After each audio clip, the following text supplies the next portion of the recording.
Mesdames et messieurs, les représentants de la presse, chers invités, je voudrais avant tout, au nom de l'Alliance pour la République, l'ensemble de ses responsables et militants, et au nom du président du parti, vous remercier pour votre présence massive. Cela témoigne de l'intérêt que vous avez pour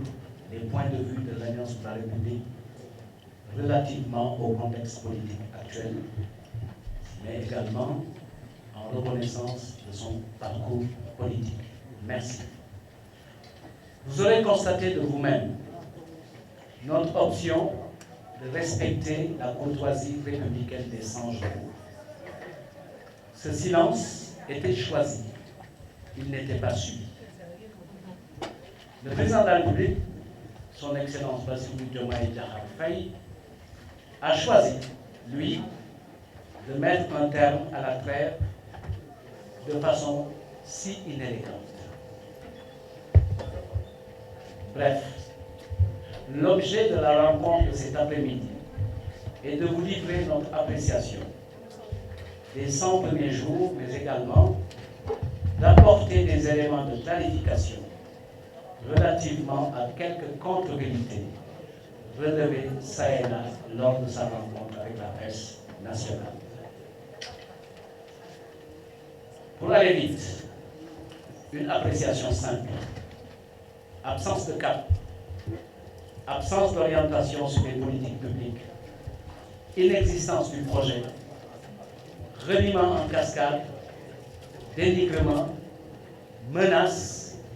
inquisition et perquisition fiscale, perte d'emploi,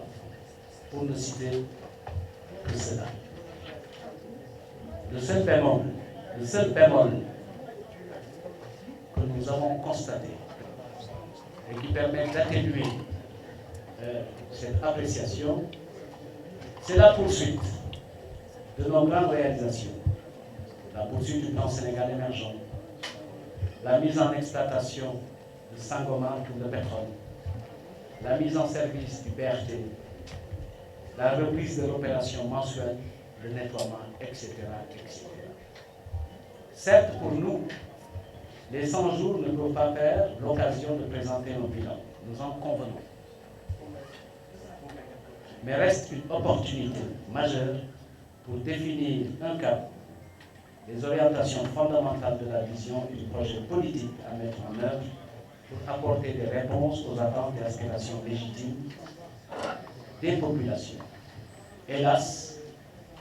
ce furent 100 jours d'incompétence, de bavardage, de reniement et de tâtonnement et de confusion de rôle. Le constat est évident pour le résumer. C'est 100 jours sans vision, 100 jours sans projet, 100 jours sans baisse significative sur les prix des denrées de première nécessité, 100 jours de conspiration contre la magistrature, 100 jours de harcèlement de la presse et des entreprises du secteur privé. Le président Bassirou Diomaye Faye, lors de sa sortie médiatique, a cru devoir malicieusement ternir l'important travail fourni par le régime sortant, décrivant dans une logique de dénigrement infondé et indigne de son rang les performances économiques et budgétaires du Sénégal au cours des 3 dernières années. Au-delà du fiasco de son émission, taillée sur mesure, cela nous a permis de déceler une faiblesse conceptuelle dans sa vision du Sénégal de demain, masquant ainsi ses insuffisances dans la mise en œuvre du fameux projet de transformation systémique. Par endroits, sa sortie révèle une absence préoccupante de maîtrise à minima du budget et de ses règles d'exécution. Il est important de rappeler qu'en dépit des événements violents de 2021, sciemment provoqués par son camp à des fins subversives notoires, le Sénégal a connu une croissance remarquable de 6,5%. Cela a été réalisé grâce à des efforts soutenus, une gestion des finances publiques saine, une stratégie pertinente d'amélioration de l'attractivité du pays et des réformes structurelles majeures. Ce travail a permis également de réaliser une croissance dynamique indéniable et des relations solides avec nos partenaires techniques et financiers. Cette consolidation budgétaire engagée, grâce aux réformes entreprises pour mobiliser des recettes et rationaliser les dépenses, a permis la réalisation d'infrastructures routières, aéroportuaires, portuaires, sportives, sanitaires, universitaires, judiciaires, sécuritaires, scolaires modernes, qui ont radicalement transformé le pays en moins d'une décennie. La projection de croissance en 2023 à 8,8% aurait pu se réaliser si l'exploitation du pétrole et du gaz avait démarré comme prévu dans le dernier trimestre de 2023. Cette croissance sera certainement entre 6 et 7%. L'économie sénégalaise, donc, est résiliente et dynamique, avec une croissance parmi les plus élevées du continent. Ce qui jure d'avec ce que le président Bassirou Diomaye a décrit de la situation. Répondant à certains aspects, puisque la deuxième perspective de cet exercice, c'est d'abord de vous donner notre appréciation, mais de répondre aussi à quelques éléments que nous considérons comme des contre-vérités. Et parmi ceux-ci, les plus saillants. Le premier porte sur les fonds politiques. À ce sujet, il convient de rappeler avec force l'engagement majeur du président Bassirou Diomaye Faye, maintes fois réitéré, de les supprimer sans délai, une fois arrivé au pouvoir. Ça, tout le monde l'a entendu plus de 50 fois. Malheureusement, sur ce point, comme sur beaucoup d'autres, c'est le reniement qui prévaut. Faute de les supprimer, le président Bassirou Diomaye Faye a décidé de les rebaptiser en fonds secrets après avoir avoué avoir commencé à les utiliser. Toujours sur ce point, le président Bassirou Diomaye Faye affirme sans sourciller qu'il n'a rien trouvé en arrivant au pouvoir. Cette réponse traduit son ignorance manifeste des règles et mieux, un défaut palpable de coordination avec ses services dont il vante curieusement les compétences. Ce qu'il est convenu d'appeler fonds politiques de la présidence de la République sont des fonds votés à l'Assemblée nationale dans les rubriques et les montants ci-après dans la loi des finances initiale 2024. 3 rubriques. La première, c'est ce qu'on appelle les fonds de solidarité africaine, votés à un montant de 2,156 296 000 francs. La deuxième, ce sont les fonds spéciaux de la présidence de la République à hauteur de 3,5 milliards de francs. Et la troisième, ce sont les fonds d'intervention sociale de la présidence de la République pour 2,3 milliards. Au total, cela fait 7 milliards 956 296 000 francs, ce qu'on appelle les fonds d'un montant de 8 milliards à peu près. Ces fonds que je viens d'évoquer et de détailler rubrique par rubrique existent et sont votés par l'Assemblée nationale depuis plusieurs décennies, sans subir une quelconque variation, ni à la hausse, ni à la baisse. Des présidents Senghor à Macky Sall, en passant par les présidents Abdou Diouf et Abdoulaye Wade, aucun chef d'État n'a eu le manque de pudeur et l'inélégance de mettre cette question d'ordre stratégique sur la place publique. Pour rappel, ces fonds sont mobilisés conformément aux règles d'exécution budgétaire qui font l'objet d'un rapport trimestriel communiqué à la représentation nationale. Il ne s'agit pas d'argent logé dans les placards de la présidence de la République, puisqu'un examen attentif du rapport d'exécution du budget au premier trimestre 2024, publié par le ministère des Finances et du Budget, actuellement sur le site du ministère, permet de se rendre compte que le budget 2024 n'a été utilisé qu'à concurrence de 24,3%. D'ailleurs, le président Bassirou Diomaye Faye le reconnaît en affirmant avoir utilisé ces fonds pour soutenir les personnes malades qui avaient besoin d'assistance. La question qui se pose, où aurait-il pu trouver cet argent si ce n'est dans la mise en œuvre de ces 10 fonds? Un deuxième point qui appelle une clarification, ce sont les stocks de sécurité. Le le président Diomaye a trouvé un pays bien approvisionné, avec une réserve sécuritaire et un permis de faire fonctionner le Sénégal naturellement et normalement. La fabulation sur le chargement du navire pétrolier relève de l'hérésie, puisque le président Bassirou Diomaye Faye apprendra que les déchargements de nos commandes pétrolières ont toujours été effectués au rythme des acomptes versés par l'État à ses fournisseurs, ce qui a permis au Sénégal depuis plus d'une décennie de rompre avec les délestages. Sur la question du prix de l'eau, fixé par arrêté ministériel et non par décret comme lui l'affirme, il convient de souligner que l'État du Sénégal a conclu avec Sen'Eau, société dans laquelle l'État du Sénégal est majoritaire et l'actionnaire majoritaire avec les employés sénégalais. Une convention exige de l'État la garantie de l'équilibre financier et des évaluations périodiques du prix de l'eau. Il ne s'agit ni plus ni moins du respect d'un engagement contractuel de l'État du Sénégal. Sur l'anéantissement annoncé de contrats régulièrement signés avec les partenaires, c'est-à-dire la renégociation ou la dénonciation des contrats signés par l'État du Sénégal, et les initiatives de renégociation au forceps des contrats, notamment dans le domaine de la santé, de l'eau et des industries extractives, le président Diomaye Faye prend le risque d'exposer le Sénégal à des poursuites judiciaires et des condamnations pour rupture brutale, sans aucun fondement si ce n'est la volonté du prince, de conventions régulièrement signées. Jusque-là, le Sénégal a été un pays ouvert, soumis aux règles et valeurs de l'état de droit, avec une image de démocratie et de stabilité,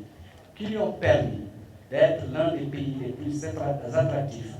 pour les investissements directs étrangers. Pour nous, ces agissements enfantins sont aux antipodes des principes de la continuité de l'État, de la promotion et de la protection des investissements souscrits par l'État à travers plusieurs instruments juridiques internationaux. Sur la question de la justice, les confessions anti-républicaines du président Bassirou Diomaye Faye sur le Conseil supérieur de la magistrature sont à déplorer et nous renforcent dans notre conviction profonde qu'il est en train de préparer soigneusement la substitution de la justice avec J majuscule par une autre justice avec J minuscule aux ordres. Sur la question du bon fonctionnement des institutions de la République, il est inadmissible que celui-là même, qui en est le garant constitutionnel, cautionne le comportement irresponsable de son Premier ministre vis-à-vis de la deuxième institution du pays, qui est l'Assemblée nationale. Contrairement aux affirmations du président Diomaye Faye, c'est le bureau de l'Assemblée nationale qui avait mandaté le président de l'Assemblée nationale pour trouver une solution consensuelle dans le cadre du dialogue des institutions, pour dire simplement que la rencontre entre le président de la République, son Excellence M. Bassirou Diomaye Diakhar Faye, et le président de l'Assemblée nationale a été à l'initiative de l'Assemblée nationale. Sur le foncier, les déclarations du président Bassirou Diomaye Faye relèvent du pur fantasme. La spoliation foncière alléguée est fausse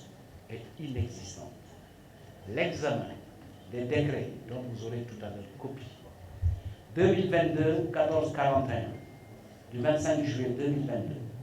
et celui numéro 2023-266 du 3 février 2023 que je mettrai à audition le prouve à suffisance. De quoi s'agit-il? On s'est empressé de dire c'est un tom-tom. Mais vous verrez par vous-même, bien avant la fin du mandat du président Macky Sall, qu'il y avait un projet de réaménagement et de restructuration urbaine qui réservait des hectares et des hectares à des équipements collectifs. Vous en aurez tout à l'heure la preuve quand on vous donnera une copie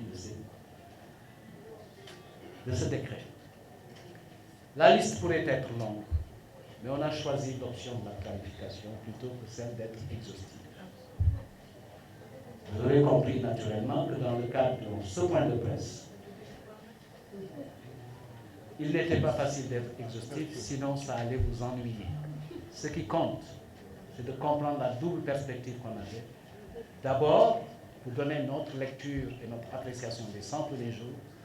Ensuite, revenir sur quelques points qui nous semblent être des contre-vérités. C'est ça qu'on a voulu faire. Pour terminer, deux choses simples. La première, c'est un rappel utile qui a été notre guide et notre viatique tout le temps où on a été au pouvoir. C'est d'être chevillé à l'éthique de responsabilité pour des gouvernants. Pour des gouvernants, l'éthique, c'est l'éthique de responsabilité et non celle du bouc émissaire, c'est-à-dire chercher partout des coupables. Oui, nous sommes d'accord, les audits vont se faire dans le cadre de la pure tradition d'une gestion étatique, de passage d'un pouvoir à un autre. Il n'y a pas de problème. Nous voulons de l'audit, nous voulons des audits, mais nous ne voulons pas de chasse aux sorcières et nous ne voulons pas ce sorcières. Il est aujourd'hui clair, pour terminer, que le temps est à la mobilisation. Celle du parti d'abord, des alliés avec, mais également de toutes les forces républicaines pour deux choses. Construire l'alternative dans l'intérêt des populations et préparer dans les meilleures conditions les prochaines échéances électorales. Voilà en substance ce que je voulais vous donner comme élément de notre déclaration liminaire au point de presse. Comme il est de tradition, je vais céder le fauteuil au président Abdoumou, président de notre groupe parlementaire, porte-parole adjoint. maa ngi leen di sant di bëgg a faram-fàcce rek wala jéem a faram-fàcce ci wolof mooy li nga xam ne sama kilifa di porte-parole parti bi wax na ko di wax rek ne ñu ngi leen di sant bu baax ci turu Alliance pour la République muy APR bi suñu parti ak ci ki nga xam ne mooy njiitam di le président Macky Sall di leen sant bu baax wax nañ leen ko xam ngeen ko yi nit ne 100 jours ñun def nañ lépp ci njëkk ak teraanga pour bàyyi ñi nga xamante ne ni 54% population bi ñoo leen fal ñu liggéey ci dal waaye nag man maa ngi doog a gëm ne parce que dama daan gis ñu ne Sonko mooy Diomaye Diomaye mooy Sonko waaye man barki démb laa gëm ne dëgg-dëgg Diomaye mooy Sonko Sonko Diomaye ci wax ju bari ñàkk a dal ak wax loo xamante ni nii loo wax génn pour wax rek ne président de la République moom moo choisir dal boobu ñu nekk woon gentleman boobu nga xamante ni amoon nañ ko te duñu tax nag ñun ñu bañ ko amati ñu bàyyi ko ndax gémmiñ su waxul dëgg wax leneen lu dul dëgg moo tax ñu ne dañuy woote pour leeral moo tax ñu ne 100 jours yi dañuy woote naam pour leeral waaye ñoom wane nañ pour def ñun appréciation simple ci yenn 100 jours yi mooy 100 jours yi ñoom xamuñu fu ñu jëm amuñu benn orientation ci li ñuy woowe ay politique publique 100 jours yi wane nañ ne projet bi nga xamante nii loolu la ñu jaay Sénégal yi du dara lu dul ngelaw wane nañ ne ñoom li nga xamante nii jàppoon nañ ne bu ñu ñëwee ci nguur dinañu ko bàyyi mooy wax weddi ci loolu la ñu gën a sax tey wane nañ ne saaga xaste wax lu ñaaw ak xarab ga ñu nekk woon tey la Waalo gën a ay wane na it ñoom menaces yi nga xamante ni yéen a ngi fàttaliku son premier ministre ci la dëkke woon bu dégg bëccëg gendarmerie police ak yooyu tey bi mu yoree nguur nekk seen kilifa tey la ci gën a sax li nga xamante ni nag moom moo jéggi dayoo te loolu jàpp naa ne amul kenn ku ko mën a accepter mooy persécution bi ñu war a nekkee bëgg a nekkee ci lii nga xamante ni moom mooy fiscalité parce que jàpp naa ne fii ak ay fan yu néew wala ay weer yu néew ku nooy nañ leen fayal impôt nooy boobu. beneen bi mooy dañu ci jubli nag lépp nag pour ñi nga xamante ni ay sénégalais la am liggéey ay xale non seulement amuñu xalaat pour jox leen liggéey ñu ne nag nañu fexe nasaxal seen liggéey yooyu donc lii moom mooy pour tàmbali seen ñaar fukki fan 100 jours yi loolu lañ ci commencé. beneen bi nag mooy li nga xam ne moo xaw a rafetal loolu tuuti mooy ñoom tàmm nañ ba ñu ñëwee léegi ngénte doom yoo xamante ni jur ñu leen mooy lan tàmbali continuer PSE bi parce que gis ngeen ba léegi loi de finance ba nga xamante ni moom lañ voté woon muy LFI 2024 yokkuñu wàññiwuñu dindiwuñu benn direction budget programme alal da nga xam ne ni ñu ko doon lebi sax besoin d'investissement la boo xam ne dañ ko voté ci DPB donc loolu tamit moo wax leen ko ngeen xam ko parce que yéen a ngi dégg ñu naan am nañ ay nangam moomuñu ko dañ ko fee fekk maanaam ñoom ngénte ñu commencé ngénte doom yoo xam ne juruñu leen. beneen bi mooy continuer toujours ci ngénte doom yi jur continuer la mise en exploitation de Sangomar mooy pétrole ndax gis ngeen moom mi nga xam ne mooy le président Diomaye ngeen gis ko mu sol tenue dem dugg biir Sangomar te li gënoon a rafet mooy mu ne président de la république bi nga xam ne muy Macky Sall moo fi nekkoon def fi xale yi nga xam ne ay sénégalais ñu liggéey pour exploitation pétrole bi ak liggéey bi nga xamante ni nii def na ko fi maa ngi koy sant di ko gërëm waaye dégg ngeen amul benn yoon boo xam ne wax na ci loolu te loolu gis nga ne ñu ngi koy continuer waaye nag ñun bañ koy def réew mooy taxoon donc ñu ngi ciy sant di gërëm. beneen bi mooy mise en service du BRT gis ngeen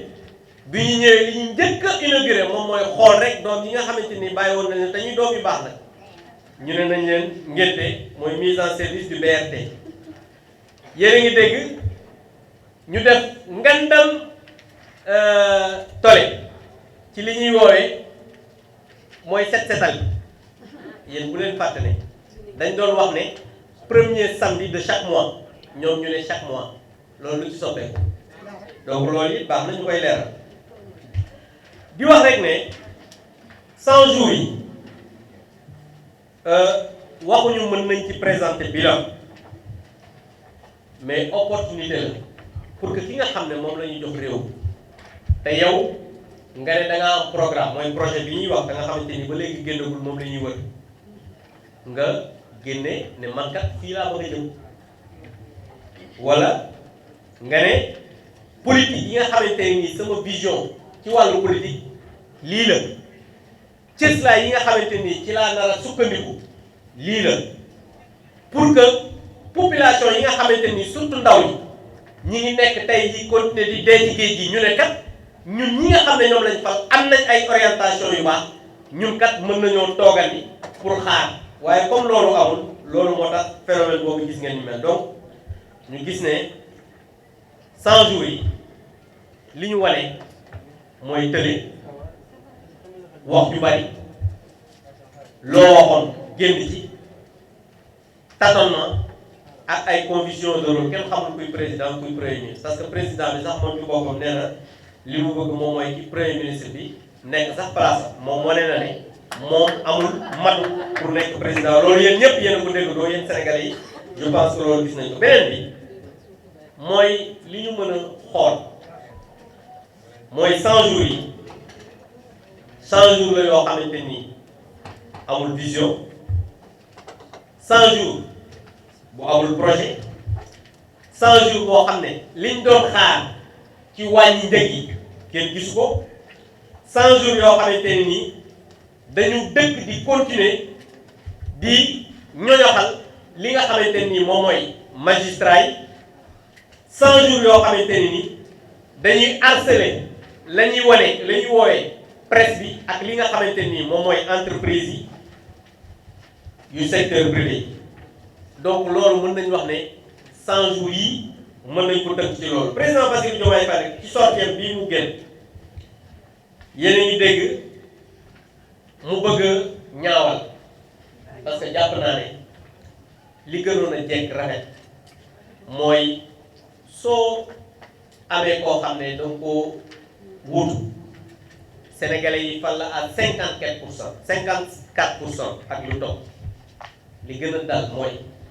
nga bañ a yëkkati yenn wax yu ñaaw yi surtout nag bu dee koo xam ne dafa transformer structurellement réew mi muy le président Macky Sall moom ñu gis ne dafa nekk ci logique wu xaste boo xamante ne nii ak tilimal li nga xamante ne nii moom mooy performance yi nga xam ne moom la ñu def sur le plan économique ak budgétaire ci ñetti at yi ñu weesu te loolu jàpp naa ne c'est pas le rôle d'un président de la république président de la république da ngay jël de la hauteur waaye bu loolu lépp passé ñoom comme dañu tàmbali xam ne ci lajju la ñu jëm mu gis ne ci vision bu fekkee ne dafa bëgg a làq li nga xamante ne nii mooy incompétence am ak ñàkk gis-gisam ci li nga xamante ne nii parce que bu fekkee ne yow da nga jaay projet boo xamante ni kenn gisu ko tey ba léegi sa premier ministre mu def déclaration politique générale yow ngay ñëw à son secours def conférence de presse li nga gën a mën rek moom mooy xaste wax lu ñaaw ak jéem a yàq deru ñi nga xamante ni ñoom ñoo fi jóge waaye loolu baax na ñu rappeler événement 2021 yi malgré bi muy am bu leen fàtte ne Sénégal amoon na benn taux de croissance bu 6,5% malgré ñu jóge woon ci Covid jóge woon ci jafe-jafe yooyu ba pare guerre Ukraine bi am mais loolu nag ay réalisation yoo xam ne la il fallait nga am gouvernement bu am résilience ak koo xamante ni nii dafay rafetal yorinu finance publique yi maanaam li ñuy woowee alalu réew mi ba pare am benn stratégie boo xamante ni nii li ñuy woowee attractivité du pays maanaam ñuy mën a ñëw ci dëkk bi di fi investir ba pare nag boole ko benn ay réformes yoo xamante ni yu xóot a xóot sur le plan structurel liggéey boobu nag suñu mënee am croissance bu dynamique bu mel noonu am ay relation yu solide ak ñi nga xamante ni ñooy suñu partenaires yi ba tey jii ñi nga xamante ni ñoo wutu président Macky Sall ak gouvernement mën a continuer di bénéficier de la confiance de nos partenaires loolu jàpp naa ne su fekkoon ni amoo réew boo xam ne dafa am cëslaay yu dëgër amoo njiit koo xamante ni dafa am un leadership bu fort am ay ministres yoo xamante ni nii dañoo am xarañte boo xamante ni nii dañu koy wane saa su nekk jàpp naa ne loolu doo ko mën a am te loolu nag moo waral ñoo am ay réalisation yoo xamante ni nii ci ay infrastructures routières loolu jàpp naa ne ci wàllu tali amul dara loo xamante ni mën nañ ko wax président Macky Sall ak nguuram ci wàllu aéroportuaire loolu jàpp naa ne benn aéroport bi fi nga xamante ni moom moo àggal woon président non seulement moo ko àggale te région yi nga xamante ni ñoo nekk ci biir Sénégal yu ci bari tey am nañ ay aéroports yu bees portuaire port de Daxonga je pense que ki nga xam ne moo ko doon liggéey sax sama ginnaaw nii am na lu ci nekk ak yeneen yoo xamante ni nii mooy décongestion port bii nga xamante ni tey mooy portu Dakar ay infrastructures sportives parce que tey suñu demee bañ naan dañuy abal yeneen dëkk ñu ñëw fii mën a fi recevoir ay équipe jàpp naa ne loolu c'est parce que le président réalisé na lu am solo ay infrastructures sanitaires parce que jàpp naa ne ay hôpitaux moom président de la république li mu ci tabax ci yu bees boo demee hôpital bu Touba ma nga fa boo demee Kaffrine tey ma nga fa boo demee Kédougou tey mi ngi fa ak ay hôpitaux yoo xamante ni tey réfectionné nañ ko ba nga xamante ni plateau médical ba yokk na université nag moom waxaalu moom réew boo xamante ni benn université wala ñaar la amoon tey région yépp mën nañ ne seen doom yi dañuy am ba toog ci seen dëkk mën faa jàng loolu président Macky Sall la ak région sur le plan judiciaire aussi mu am ay infrastructures yu am solo sur le plan sécuritaire comme président Macky Sall ni mu ko daan waxee nee na tant que je suis à la tête de ce pays kenn du déstabiliser ce pays parce que sur le plan sécuritaire am na ay lu bari loo xam ne def na wàllu scolaire aussi moderne jàpp naa ne loolu bu ñu toogoon fi di ko wax du ñu fi jóg jàpp naa ne kon mën naa ne décennie yii ñu passé le président de la République Macky Sall ak ay ab gouvernement transformé nañ bu baax li nga xamante ni mooy Sénégal projection bi nga xam ne amoon na ci croissance en 2023 8,8 la et je pense que loolu réalisation bi nga xamante ni nii moom laa ñëw léegi yi ma wax léegi buñ ci defoon tey exploitation pétrole bi bu tàmbali woon avant je pense que tey on aurait atteint 8,8 moom moo doonoon projection yi l'économie sénégalaise mën nañu wax ne non seulement am na dëgërlaay am cëslaay waaye yor bi nga xam ne yoroon nañ ko baax na li ci des nag damay ñëw nag ci li nga xamante ne nii mooy li ñuy woowee ay fonds politique dama bëgg a rappeler ne président Bassirou Diomaye Faye te loolu nag dama ko koy fàttali di ko wax ne dañ ci ñëwaat parce que moom comme ni ma ko waxee moom wax génn ca rek la mën moom moo ne woon yéen dégg ngeen ko waa presse premier ministre am wax ko ñu ne fonds politique yi li ñuy woowee ay fonds spéciaux waxuñu sax dañ koy changer mais dañu ne dafa xaraam da koy supprimer loolu mooy li nga xamante ni moom la ñu waxoon bu ñu ñëwee pouvoir waaye nag gis nañ ne comme ci leneen lépp parce que ñoom lu ñu wax wet dégg ngeen appel à candidature poste ñu ne certain man gisatuma sax ñu parce que poste yi jeex na benn moo ci des mooy bi may sama école yor xaw ak keneen gis des yëpp joxe nañu ko donc appel à candidature moom bu ñu koy joxee jaaxal na ma ñu ne nag moom nee na fonds spéciaux yi nee na waxatul xaraam na de nee na waxatul du ko dindi de nee na waxatul bon na de mais nee na da koy ngénte wax tuddee ko fonds secret di leen wax ne encore nee na waxul da koy wàññi de waxul du ko laal de daf ne da koy ngénte wax tuddee ko fonds secret dama bëgg ngeen dégg baax moom li mu waxoon xaraam na nee na da koy ngénte wax tuddee ko fonds secret parce que tuddul sax fonds politique dinaa leen wax léegi ñu mu tudd toujours ci loolu li ñuy wax wàllu fonds secret yi le président Bassirou Diomaye Faye dafa ne bi mu ñëwee fekkul dara ci kees nee na fonds politique yi lépp jeex na ma ne xam nga loolu li muy wane mooy d'abord moom ñàkk a xam-xam wax dëgg yàlla parce que man dama am sax gàcce parce que man nee na moom inspecteur des impôts te inspecteur des impôts xam na ni ñuy mais man dama jaaxle mu ne bi mu ñëwee non seulement fekk ko dara loolu li muy wane rek mooy xamul exactement nan non seulement nan la lan mooy budget mais aussi manque de coordination ci ay services am mais bu leen fàtte ne aussi ñoom ils sont pas de bonne foi donc loolu bu leen ko fàtte toujours di wax toujours ci fonds politique yi présidence de la république loolu dafa doon loo xam ne ay fonds la yu ñu voté à l'Assemblée nationale dans des rubriques yoo xam ne dama leen koy wax ci loi de finances bii 2024 bii nii un fonds de solidarité africaine à hauteur de 2 milliards 156 millions 296 000 francs CFA beneen rubrique bu ñu tuddee fonds spéciaux de la présidence de la république boo xam ne 3 milliards 500 millions de francs mu am troisième rubrique boo xam ne toujours ci LFI bi c'est public mën ngeen ko gis ñu tuddee ko fonds d'intervention sociale de la présidence de la république mu nekk 2 milliards 300 total boobu yëpp moom mooy 7 milliards 956 millions 296 000 francs CFA moom la ñuy woowee les fameux 8 milliards yi ngeen di dégg fonds yooyu nag dañu ko voté à l'Assemblée nationale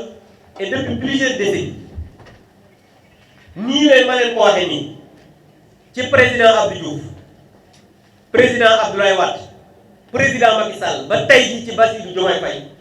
amul benn dërëm je dis bien dërëm bu ci yokk wala mu wàññeeku ci ni mu mel nii noonu la musa doon président Senghor nag ba léegi muy jaar na ko ci président Abdou Diouf ci président Abdoulaye Wade ba ci président Macky Sall amul kenn koo xam ne am na manque pudeur ak inélégance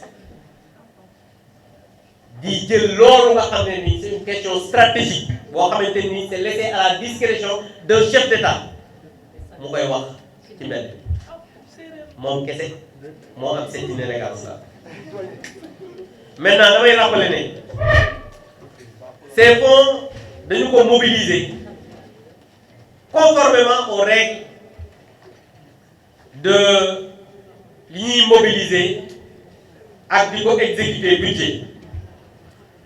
ba pare nag dafa am benn rapport trimestriel boo xamante ne nii at mu jot wala trimestre bu jot dañ koy yónnee assemblée nationale daal di koy publier ci site bi nga xamante nii mooy site ministère des finances et du budget te yéen ñi bu ngeen demee tey ci site bi di ngeen fa fekk le rapport d'exécution trimestrielle du budget 2024 bi d'ailleurs yéen a dégg ci seen nopp comme moom day wax di fàtte parce que xam nga booy wax loo xamante ni lu dëgg da ngay fàtte moom nee na am na ñoo xam ne dañoo feebar ba tey fi mu toog sax noonu am na kuñ ko woo ne ko opération bi réussir na waaye léegi moom fu mu jëlee alal yooyu te moom dégg ngeen bi muy def déclaration de patrimoine mu ne dafa déficitaire yéen gis ngeen ko mu ne compte bi mooy nangam léegi kooku fan la jëlee xaalis boobu donc moom nee na no fekk fa dara waaye ma ngay utiliser alal loolu nan lañ ko xel mën a nangoo donc te rapport exécution bi budget bi jamono ji mi ngi toll ci 24,3% moom nee na fekk fa dara parce que moom dafa jàpp ne li ngeen xamul moom dafa jàppoon ne bu ñu ñëwee pale rek dafa fekk ay placard yoo xamante ni nii day fees dell ak xaalis muy fonds politique moom loolu la jàppoon comme bi mu ñëwee gisul placard yooyu moo tax mu ne fekk fa dara mais après il s'est révisé donc pour tout dire la mauvaise foi de nos gouvernants. Maintenant ci stock de sécurité yi jàpp naa ne lii nga xamante ni mooy dëgg mooy ñoom bi ñuy ñëw fekk nañ ñu approvisionné lii nga xamante ni nii moom la ñuy woowee réserve sécuritaire ba nga xamante ni ñoom dinañ mën a doxal ci jàmm. Maintenant dégg ngeen ko muy wax ne navire bi nga xamante ne nii moom moo waroon wàcc électricité bi xaw ma appuyé na SAR xam nga nag moom dafa waroon xam ne mais loolu bu laajoon peut-être le ministre Seydou Gueye wala le ministre Omar yi ñu wax ko que Sénégal ci wàllu approvisionnement mais chaque fois xam nañ ne ñi nga xamante ni dañuy ay fournisseurs lañ mais dañuy wàcce li nga xamante ni moom mooy li ñu soxla ñun mais buñ leen di fay au fur et à mesure et loolu moo tax ñuy wax ay mobilisation ressources yi ministre des finances ak le ministre de l'énergie nga xamante ni en tout temps ñi ngi jokkoo pour que à tout moment ñuy wax ne échéance bii fii la toll pour que non seulement ñu am réserve sécuritaire mais dañuy fay au fur et à mesure fournisseur donc moom loolu nekk na loo xamante ni moom xamu ko woon beneen bi mooy ci wàllu ndox mi déggoon ko mu ne bi mu ñëwee pour vous montrer que comme ni ma leen wax soo koy jomaay Sonko mu ne fekk na prédécesseur maanaam le président Macky Sall signé décret le 29 pour yokk ndox xamul ne sax ndox mi arrêté interministériel mooy fixé prix ngeen defe ne lii dëgg ngeen defe ne kii nii lañ ko war a bàyyi ngeen defe ne Sénégal yi waruñu nag seetaat bu baax li nga xamante ni moo nekk ci bopp réew ngeen dégg encore tâtonnement bi nga xamante ni moom la ñu tëkkee guddeeg bëccëg et je dis bien damay wax tâtonnement mais dama ciy boole mauvaise foi bi ñu àndal le premier ministre avait dit mu ne bi ñuy defar ambulance yi yëgul circulaire bi nga xamante ni ministre de l'intérieur bind na ko président yëgu te su ngeen déggee premier ministre moom chaque fois buy wax loolu dëgg danaan bërki démb chaque jour bu ngeen seetloo regarde leen vague chaque jour su naree wax lu dul dëgg danaan gis nga bërki démb parce que dane bërki démb président Diomaye wax na bërki démb Diomaye keroog bi muy wax bërki démb bu ñuy wax lu dul dëgg rek bërki démb lañu donc ça montre ñi nga xamante ne nii tey ñoo nekk ci bopp réew ci tâtonnement bu ñu nekkee mauvaise foi bu ñu am wax lu dul dëgg manque d'orientation jéem a continuer li nga xamante nii moom mooy le vent qu'ils ont vendu aux Sénégalais muy le projet qui n'existe pas parce que bu ngeen seetloo ñii nga xamante nii ñoom lañu jël dans le gouvernement ñu ci bari xamuñu leen dañoo dem jëli leen pour que rapidement ñu mën a fexe am un programme parce que amuñu ko woon loolu la ñu waxoon Sénégalais yi et je pense que Sénégalais yi war nañu comprendre loolu maintenant li nga xamante nii nag mooy année contrat yi nga xamante ni wax nañ ko ne dañ koy renégocier xam nga dama bëgg ngeen fàttaliku ne renégocier contrat du lu bees fii ci réew bu leen fàttalee président Macky Sall bi mu ñëwee autoroute à péage dafa teg ci yoon ànd ak gouvernement ñu jël les voies et moyens juridiques dem xool la nga xamante ni moom la leen yoon may ñu renégocier li nga xam ne mooy contrat bi ba Sénégal gagné mais ñoom li ñu nar a def mooy ay rupture unilatérale de contrat et su boobaa Sénégal ci tribunaux yi nga xamante ne mooy sur le plan international mënuñu leen a mën a daan ci yenn yi loolu nag ñàkk xam-xam ak tâtonnement mënu ko weesu li nga xamante ne nii moom mooy ci wàllu justice ku ne gis na ne parce que balaa ma ci yegg yéen a ngi fàttaliku bi ñuy def fii conseil interministériel wax ci waxu engrais yi parce que bi ñu wax ne moom wàññi na engrais bi déwén dina gën a wàññeeku moom wàññiwul dara bële bi sur le plan international dafa baissé de 22%. ñoom ku ñu yem muy benn 30% ñoom ku ñu yem muy benn beneen mooy dama leen bëggoon wax ne ñoom ñi ngi ne ñoom ñoo yokk engrais bi ak alal ji ci dem gis nga alal ji ñuy utiliser ci campagne agricole yi bu leen fàtte dañ ko voté ci RFI 2024 donc amul benn dërëm boo xam ne yokk nañ ko parce que amul loi de finances rectificative et budget programme lañu nekk donc ñoom li ñuy wax xamuñu ko sax beneen bi mooy beaucoup d'agriculteurs yéen a ko dégg nee nañ gisuñu engrais beaucoup d'agriculteurs nee nañ semence yi ñi nga xamante ni man maa dégg Aliou Dia à la télévision ma dégg le ministre à la télévision ñi nga xamante ni joxoon nañ leen mooy les notifications 14 le 14 bay passé juin nga xamante ni moom lañ joxoon deadline dañoo nanguwaat li nga xamante ni nii moom mooy notification yi parce que ñooñu amuñu engrais li muy wane mooy ñoom amoon nañ seen i fournisseurs yoo xamante ni comme ñoom dañoo bëgg alal fi mu toll nii ndax yoruñu dara ñu ne nañu jéem a xool ay fournisseurs nan leen di jox ay notification pour am lu ñu mën a renseigner ci ñoom boobu moom perte nañ ko parce que ñooñu am ñu daal. ci wàllu justice confession yi nga xamante ne nii président Bassirou Diomaye Faye def na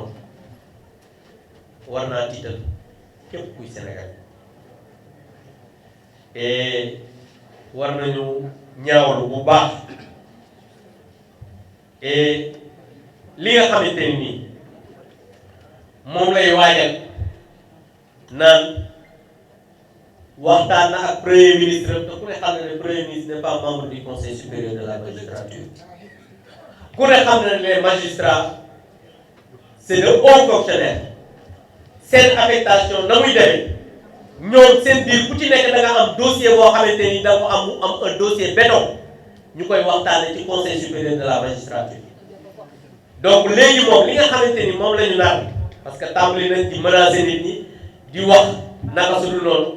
mooy jéem a fexe wut ñoom seen justice boo xam ne moom la ñuy remplacer ak la justice bi nga xamante ni mooy justice bi nga xam ne c'est rendu au nom du peuple sénégalais jàpp naa ne loolu ku dul Sénégal war nga ko ñaaw parce que du loo xamante ni war nañ ko rafetlu en tant que des démocrates. Maintenant sur la question du bon fonctionnement des institutions sans le porte-parole wax na ko c'est inadmissible te loolu kenn mënu ko nangu. Un président de la République bi nga xam ne mooy garant du bon fonctionnement des institutions maanaam le président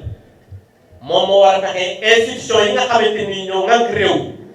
muy l'exécutif le législatif le judiciaire ñu mën a doxin boo xamante ni nii dafay am harmonie maanaam du am benn sooxe waaye ñu gis président de la République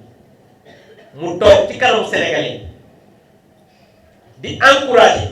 kii nga xamante ni mooy premier ministre ci wax ju ñaaw ju mu yëkkati te yéen ñépp ngeen dégg ko teg ko ci kaw assemblée nationale ndax ñun ñëpp ñoo dégg président Bassirou Diomaye Faye di wax ne jury populaire boobu nga xam ne ci la naroon a dem son premier ministre suñu fa defee sélection mën nañu am 165 yoo xamante ni sax ñooy gën a xarañ loolu c'est manquer de respect au Sénégal c'est manquer de respect aux institutions de la République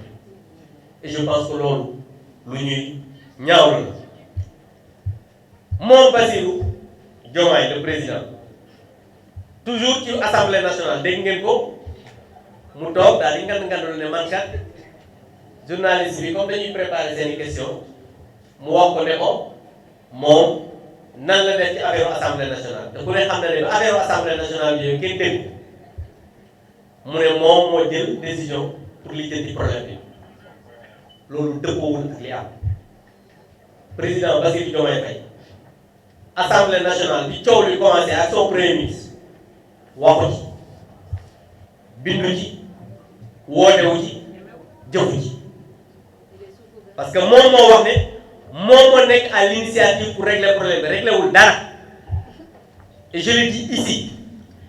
bureau assemblée nationale en toute souveraineté te li may wax ni ay député yoo xamante ni nii ci seen groupe lañ bokk ña nga woon ci réunion ba ay dafay en premier muy le président du groupe ak ñeneen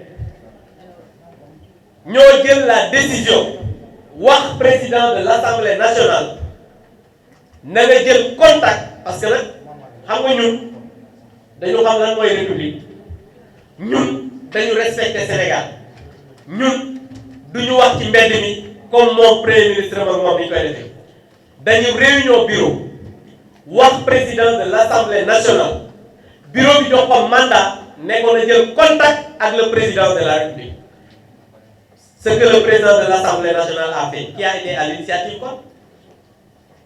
bi mu ko woowee wax ko ne ko da ko bëgg a gis parce que mandat bureau assemblée la yor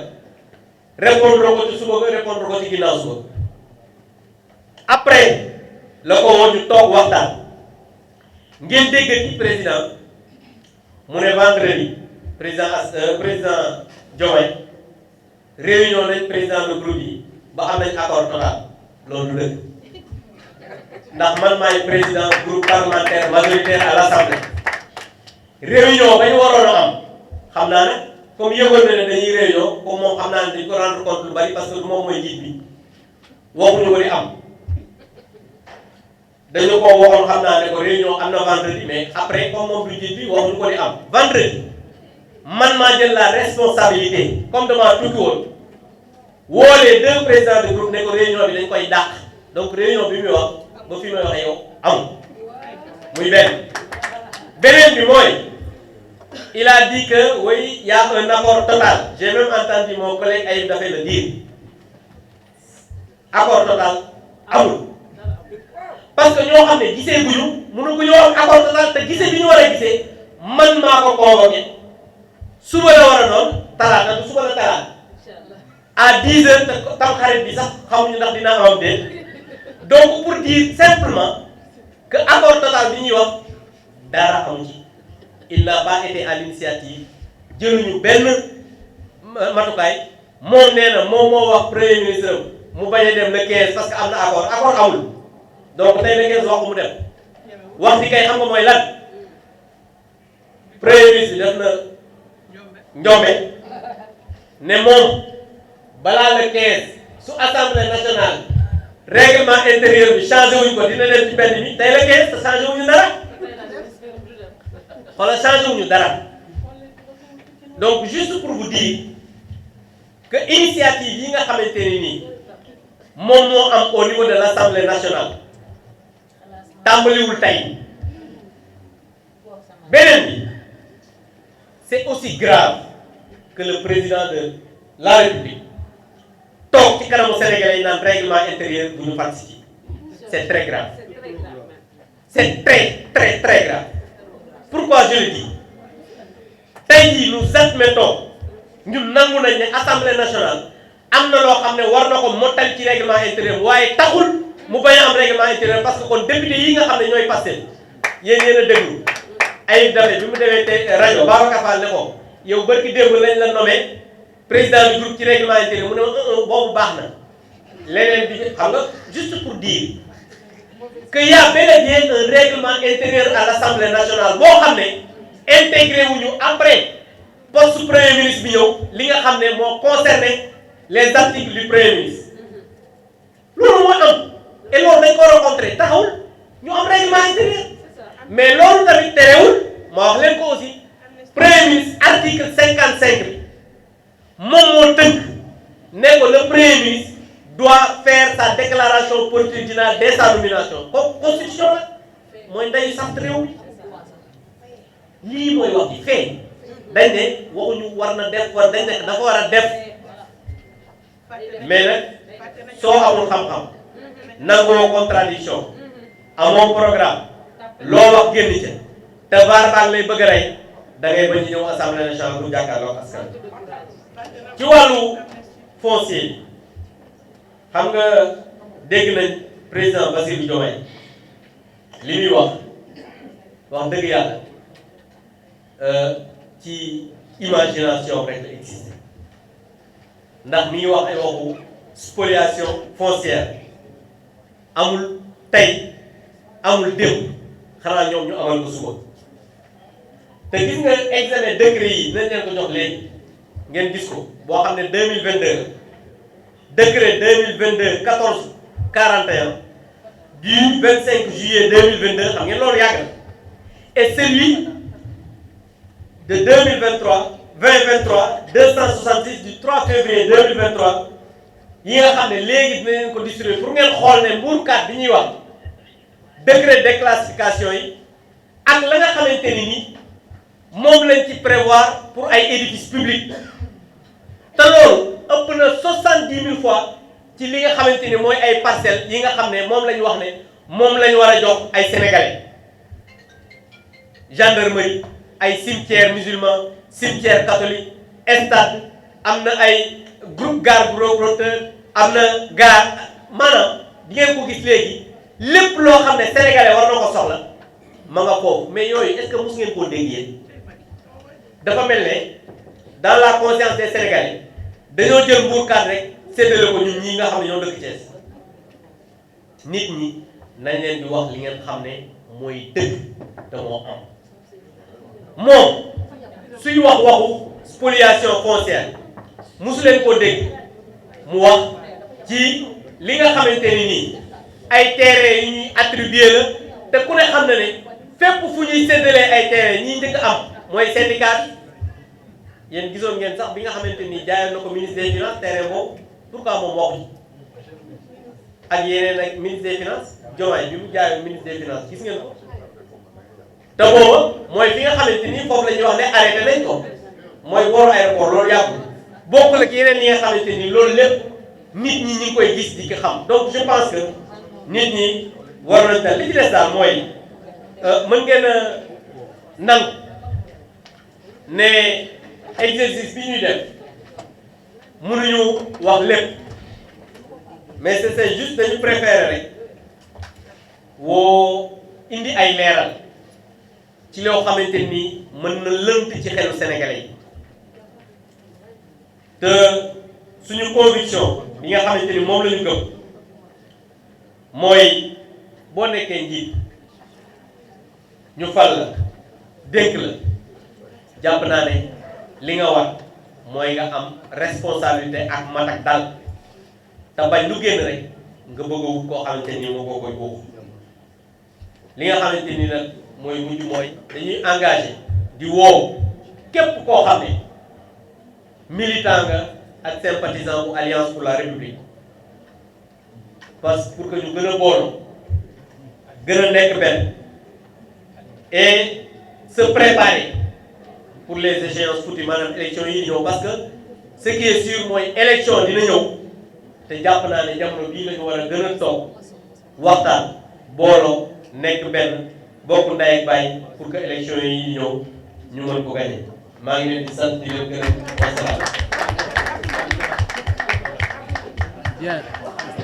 Voilà, maintenant je pense que de l'occasion